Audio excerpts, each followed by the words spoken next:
Bonjour tout le monde. Aujourd'hui, encore une rencontre formidable. Aujourd'hui, je suis avec Madame Brigitte Marcoux de SSQ Assurance. Bonjour, Madame Marcoux. Bonjour, Madame Beaulieu. Alors, Madame Marcoux, quel est votre rôle et votre titre chez SSQ Assurance?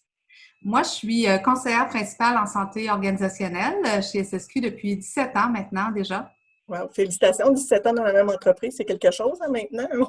Oui, Ça arrive très effectivement. peu souvent. Alors, qu'est-ce que ça fait une conseillère comme vous chez SSQ Assurance? En fait, ce que ça fait, c'est que ça prend soin des gens, dans le sens où quand on parle de santé organisationnelle, ça veut dire qu'on prend soin de la santé dans les organisations, donc autant des personnes que de l'organisation en tant que telle. Donc, je suis appelée à mettre en place, appuyer les équipes de la fonction ressources humaines, les directions, les vice-présidences des organisations à mettre en place des stratégies de prévention et des programmes de santé. Et depuis les 10 dernières années, je consacre plutôt ma carrière là, à la santé mentale au travail, plus particulièrement parce qu'il y a énormément de préoccupations à ce niveau-là.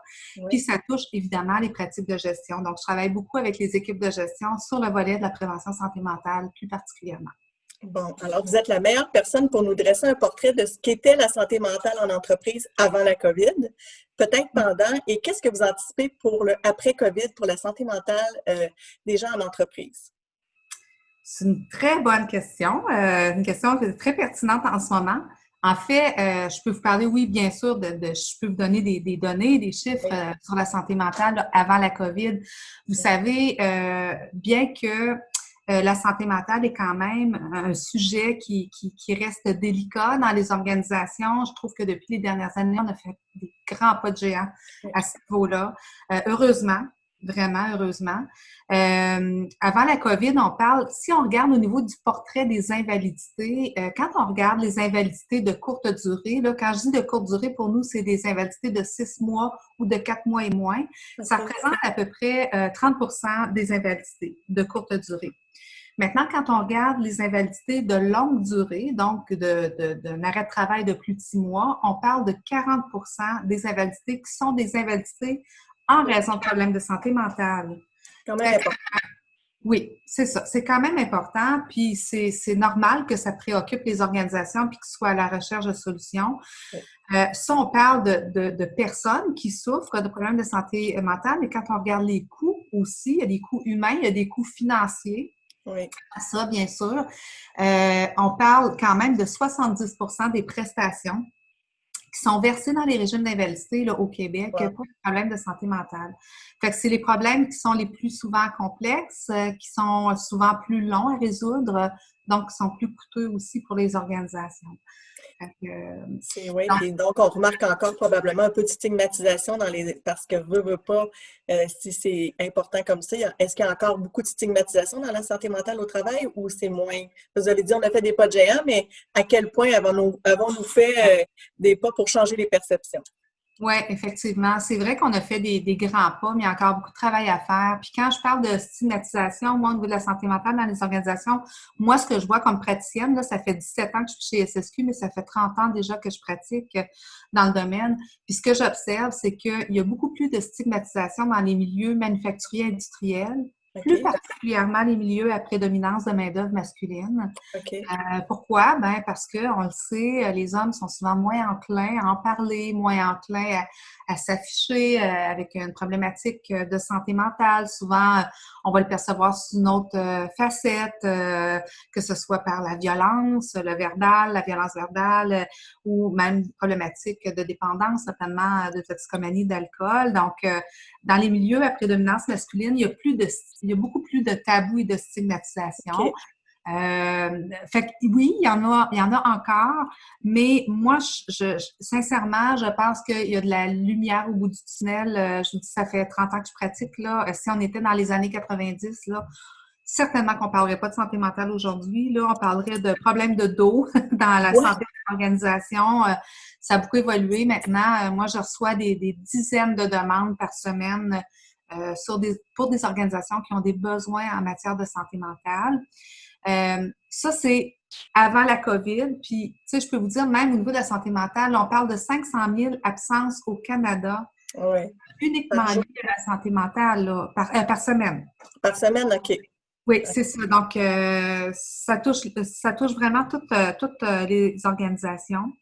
La dépression est au deuxième rang des invalidités. Dans 10 ans, ce sera au premier rang. C'est l'Organisation mondiale de la santé qui nous le... Tout à fait. Ben, en Qui nous fait, même elle disait pas que c'est en 2020, c'est la première cause d'invalidité dans le monde, la dépression. Ça, c'était avant la COVID, bien sûr. Fait que pendant, on se C'est dit que ça ça. va augmenter, hein?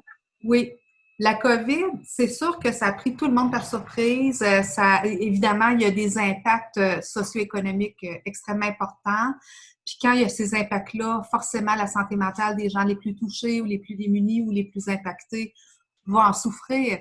On n'a pas encore de statistiques claires à ce niveau-là. Je sais qu'il y a des études en ce moment qui sont en train de se réaliser au niveau du gouvernement du Québec, de l'Institut de recherche de santé et sécurité Robert Sauvé notamment, mais on va suivre ça de près. Ce qu'on ressent, nous, sur le terrain, c'est que dans les premières initiatives qui ont été mises en place, dès le départ, il y avait énormément d'initiatives en lien avec la santé mentale. Oui. Pour les gens qui sont dans les organisations qui nous écoutent en ce moment, là, ou qui nous écouteront dans cette capsule vidéo, verront que il y a eu des webinaires, des formations, des articles, des programmes de subvention pour la problématique de santé mentale en milieu de travail. Nous, chez SSQ, la première chose qu'on a mis en place, c'est une ligne d'aide tout à fait gratuite pour tous nos assurés en santé mentale. Donc, on savait d'ores et déjà qu'il allait y avoir un impact sur la santé psychologique des gens.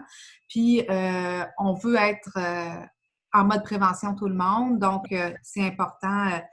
Mais ce que je peux vous dire, c'est qu'il y a une étude qui vient d'être réalisée, puis ça, c'est intéressant que je vous en parle parce que c'est une étude qui a été faite dans le cadre de la COVID, justement, par la firme Morneau Shepard, qui est une firme qui offre des programmes d'aide aux employés. Et ils ont sondé 810 entreprises canadiennes. Et parmi les préoccupations qui étaient la priorité des entreprises, 68 ont répondu « c'est la santé mentale de nos troupes qui nous préoccupe ». Bien, ça, c'est beau parce qu'il y a 10 ans, ça n'aurait pas été ça, effectivement. Ça aurait été quelle va être, économiquement, comment on va s'en sortir avec notre entreprise. Maintenant, c'est la santé des gens, puis la santé psychologique, c'est encore plus extraordinaire. Oui, absolument. Puis, bon, on peut expliquer ça par beaucoup de variables. On a évolué. Il y a des organismes comme Belle Cause pour la cause, la Commission de la santé mentale du Canada, votre fondation, la Fondation Cerveau, tous ces organismes-là qui œuvrent dans la prévention puis qui visent à éduquer la population au niveau de la santé mentale. Bien, c'est sûr que ça aussi, ça aide à la déstigmatisation, ça aide à abattre les tabous, ça aide aussi à en parler plus ouvertement.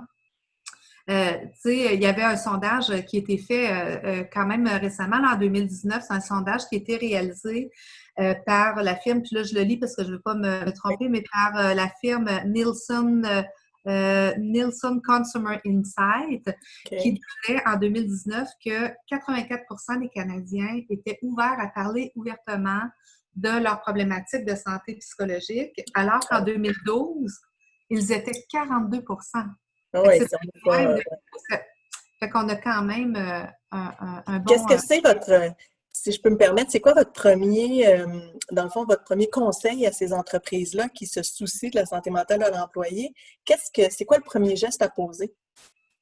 Bien, en fait, le premier geste à poser, c'est de se retourner peut-être auprès de leur assureur pour voir c'est quoi le portrait exact de la santé dans l'organisation. La première chose qu'on fait, nous, les conseillers en santé organisationnelle, la première chose qu'on fait dans une démarche d'accompagnement, c'est de faire un diagnostic en santé organisationnelle. Les assureurs ont tous les données d'assurance, en fait, de leur groupe qu'ils assurent, bien sûr. Puis on est en mesure aussi de faire faire une évaluation pour permettre de dresser un portrait comparatif aussi avec l'industrie pour voir est-ce qu'on est vraiment plus performant, moins performant, dans quelle zone on se trouve comme organisation, c'est quoi les types de problématiques au niveau de la santé mentale qu'on a dans notre organisation. Puis, la deuxième chose à faire, c'est de sonder aussi l'intérêt et les besoins de nos gens parce que on peut prétendre que les meilleurs programmes, on les a puis on va les offrir à nos employés, mais si les principaux concernés, qui sont les employés en l'occurrence, ne sont absolument pas intéressés de participer ou de suivre ces programmes-là, je veux dire, c'est un coup d'épée dans l'eau. Donc, il faut vraiment savoir de quoi on parle, Ouais. mais aussi sonder vraiment l'intérêt des gens. Puis après ça, ben, il y a toute une démarche qui peut s'articuler, mais la première chose, c'est de savoir c'est quoi la problématique et comment on peut faire des interventions qui sont ciblées, qui peuvent vraiment aider les gens à ce niveau-là. Super. Puis je dirais peut-être juste, je sais que le temps va filer très Ah vite. non, non, mais c'est pas grave, c'est intéressant. Quand c'est intéressant, on continue. Ben, je vous dirais que peut-être que la deuxième chose, moi, qui me tient beaucoup à cœur et qui a fait des preuves depuis longtemps, c'est de mettre en place des réseaux de pairs aidants dans les organisations. Ça, c'est intéressant. Avoir des gens qui sont formés, non pas pour devenir des thérapeutes, mais qui soient là pour référer les personnes en cas de besoin, qui soient les yeux, les oreilles de leurs collègues. C'est pas tout le monde là, qui va aller voir son gestionnaire pour lui dire, écoute, boss, ça va pas. La plupart des gens ne le feront pas. Ben Puis non. souvent, les gens qui sont les mieux outillés dans l'organisation, ce sont les gestionnaires, mais c'est pas nécessairement d'entrée de jeu ces gens-là qu'on va aller voir. Non. Donc, de peur, encore une fois, d'être stigmatisés. Fait que le fait de mettre en place des collègues par aidants, puis il y a une fabuleuse formation qui existe par la Commission de la santé mentale du Canada qui s'appelle Premier soin en santé mentale, que j'ai suivi moi-même, que j'ai trouvé extraordinaire. Il y a, chez SSQ, on a également un programme qui s'appelle Mon Allié, qu'on offre de concert avec notre fournisseur de programme d'aide aux employés qui est Optima Santé Globale. Donc, les assureurs ont beaucoup d'outils à leur disposition. La plupart des organisations ont des régimes d'assurance collective. Moi, mon message serait tournez-vous auprès de vos assureurs, puis questionnez-les sur les services qu'ils peuvent mettre à votre disposition pour vous aider à faire avancer la cause de la santé et de la santé mentale dans votre milieu de travail. Il y a une multitude de choses. Et avec le virage sur la santé numérique que prend l'industrie en ce moment, il y a énormément d'options qui sont à la disposition des gens au niveau de la santé mentale. Tu sais, on parle maintenant de pharmacogénomique pour essayer de trouver la meilleure médication possible, le plus rapidement possible pour permettre à la personne de recouvrer ses pleines capacités fonctionnelles le plus rapidement possible. Il y a maintenant l'accès à la thérapie cognitivo-comportementale en ligne avec des experts chevronnés dans le domaine. Donc, les assureurs au Québec et au Canada sont à l'affût de ces tendances-là, sont au rendez-vous. Puis je pense que moi, j'invite vraiment les organisations à vous tourner. S'ils sont assurés avec SSQ, tant mieux. Ce sera un plaisir de vous accompagner. C'est une belle rencontre pour vous, mais sinon, il y a d'autres services, effectivement. Sinon, je pense que les assureurs devraient être au rendez-vous aussi à ce niveau-là.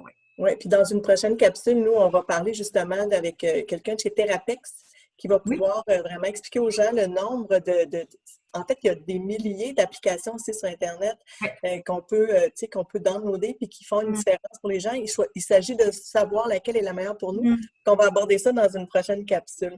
Si j'avais une question personnelle à vous poser, Brigitte Marcoux, elle trouve son équilibre comment, elle, dans tout ça? Parce qu'à force d'écouter les problèmes des autres, des fois, il faut trouver notre équilibre nous aussi. Le vôtre, vous le trouvez comment? Le mien, moi, je suis une personne assez compartimentée. Donc, j'ai mes professionnels que j'adore, que j'ai mon métier que j'exerce avec passion, mais le compartiment de la famille et de la vie personnelle est intouchable. Donc, pour moi, ça, c'est vraiment très, très, très important. On a des moments là, en famille, des moments de loisirs où quand on est dans cette capsule-là, c'est une capsule qui est intouchable et que la qualité est très importante. Je sais qu'on est dans une société de productivité, de performance. Moi, c'est sûr que si je vous avais parlé quand j'avais 25 ans, alors que j'étais à mon propre compte et l'équilibre était beaucoup moins facile, la vie nous amène ailleurs. La sagesse aussi avec l'âge nous permet aussi de faire des choix.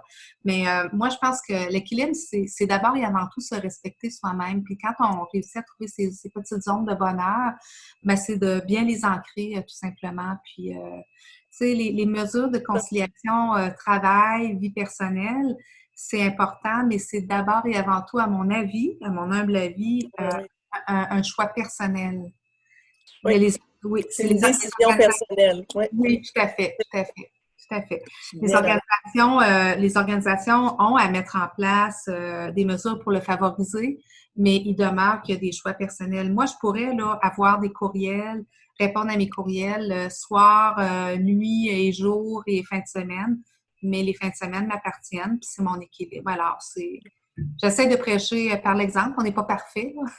Non, mais je pense pas que ça nuise non plus à votre performance, dans le sens où moi, je pense aussi que Au les décisions contraire. qu'on prend nous amènent à être plus efficaces. Mm. Donc, des fois, entre être toujours disponible et être bien disponible, c'est totalement différent. Je pense qu'on devient de moins en moins disponible quand on est trop disponible. Fait Ouais. que, tu sais, quand on devient trop disponible, toujours disponible, à un moment donné, notre tête ne suit plus. Ou, quand on parle de santé psychologique, là, c'est pas nécessairement être malade. C'est de dire, hey, là, je suis plus capable de suivre qu'est-ce qui se passe. Ben, je pense qu'il faut se rendre disponible, mais il faut être capable aussi de se rendre non disponible pour être plus efficace par la suite.